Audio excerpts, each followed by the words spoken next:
ఆ 59 కులాల్లో గౌరవ ముఖ్యమంత్రి గారు ఆనాడు తీసుకున్నటువంటి చారిత్రాత్మక నిర్ణయం వల్ల కాంగ్రెస్ ప్రభుత్వం ఉషామేరా కమిషన్ వేయడం, ఉషామేరా కమిషన్ ఉమ్మడి ఆంధ్రప్రదేశ్ రాష్ట్రంలోని 23 జిల్లాలు తిరిగి ఒక పగడ్బందీ నివేదికను తయారు చేసి కేంద్ర ప్రభుత్వం మీద ఉంచిన తర్వాత చివరి అంకానికి చేరిన సందర్భంలో తెలంగాణ ఉద్యమం రావడం, అది నిలిచిపోవడం, దాని తర్వాత అక్కడ యూపీఏ రావడం, ఇక్కడ బీఆర్ఎస్ పార్టీ అధికారంలోకి రావడం, ఆ 10 సంవత్సరాలు రెండు పార్టీలు పట్టించుకోకపోవడం, ఆ 10 సంవత్సరాల్లో అనేక సార్లు మాదిగల గొంతుకగా కాంగ్రెస్ పార్టీ ఎన్ని ప్రయత్నాలు చేసినా ఆ ప్రయత్నాలు ముందుకోకుండా అటు భారతీయ జనతా పార్టీ ఇటు బీఆర్ఎస్ అడ్డుకున్నది. అదే సందర్భంలో ఇంతకుముందు చెప్పినా మళ్ళీ చెప్తా ఉన్నాం,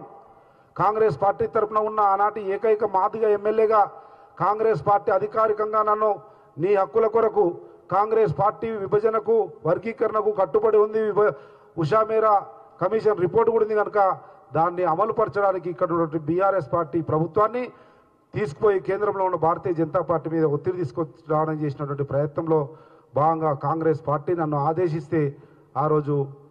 ఒక్క మాదిగ శాసనసభ్యుడిగా శాసనసభలో గొంతెత్తి మాదిగల ఆర్త నాదాలను గుండె చప్పుడును తెలియజేయడానికి ప్రయత్నం చేస్తే శాసనసభ సాక్షిగా ఎవరు కూడా ముందుకు రాలే. 119 నియోజకవర్గాల్లో ఒకే ఒక్క శాసనసభ్యుడు ఆ రోజు నా గొంతుకకు మాదిగల గొంతుకకు అండగా నిలబడ్డ శాసనసభ్యుడు యనుమల రేవంత్ రెడ్డి గారు. ఆనాటి శాసనసభ్యుడు ఈరోజు అదృష్టవశాత్తు మా తలరాతలు మార్చడమే ఆయన మీద రాసి పెట్టినట్లుంది ఆ భగవంతుడు కూడా. అందుకే ఈరోజు దేవుని దయ మనందరి ఆశీర్వాదంతో గౌరవ ముఖ్యమంత్రి అయినరు. ఆనాడు మా గొంతుకకు అండగా నిలబడిన వారే ఈరోజు ముఖ్యమంత్రి అయ్యారు కనుక ముఖ్యమంత్రి అయిన ఇమీడియట్గా రెండు ప్రభుత్వాలు పట్టించుకోకపోయినా తప్పనిసరి పరిస్థితులలో మందకృష్ణ గారితో పాటు మేమందరం కూడా సుప్రీంకోర్టును ఆశ్రయిస్తే సుప్రీంకోర్టులో త్వరితగతిన కేసు పరిష్కారానికి ముందుకు పోతున్న సందర్భంలో అధికారంలోకి వచ్చినటువంటి కాంగ్రెస్ ప్రభుత్వం రేవంత్ రెడ్డి నాయకత్వంలో ప్రభుత్వ పరంగా వర్గీకరణ కొరకు సుప్రీంకోర్టులో ఇంప్లీడ్ అయినటువంటి రాష్ట్రం ఏదైనా ఉంది భారతదేశంలో 29 రాష్ట్రాల్లో ఒకే ఒక్క రాష్ట్రం, అది తెలంగాణ రాష్ట్రం. రేవంత్ రెడ్డి నాయకత్వంలోని ప్రభుత్వం ఇంప్లీడ్ అయ్యి అఫిడవిట్ ఇచ్చి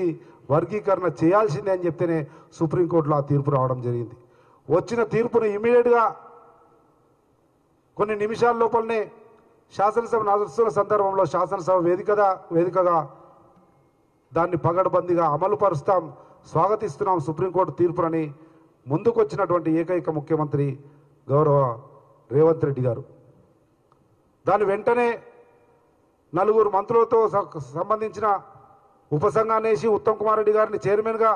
దామోదర్ రాజనరసింహ గారిని, పొన్నం ప్రభాకర్ గారిని, సీతక్క గారిని పెట్టి ఉపసంఘం వేసి త్వరితగతిని నివేదిక తెప్పించుకొని ఆ నివేదికను ఆధారం చేసుకొని ఏకసభ్య న్యాయమూర్తిని సింగిల్ జడ్జి కమిషను వేసి ఆ సింగిల్ జడ్జి కమిషన్ను కూడా త్వరితగతిన రిపోర్ట్ తీసుకొని ఆ 59 కులాలను ఈ విధంగా విభజించడం జరిగింది. ఆ రోజైనా ఈ రోజైనా 59 ఉపకులాలు ఉన్నాయి దళితుల లోపల. కానీ ఆంధ్రప్రదేశ్ విభజించబడిన తర్వాత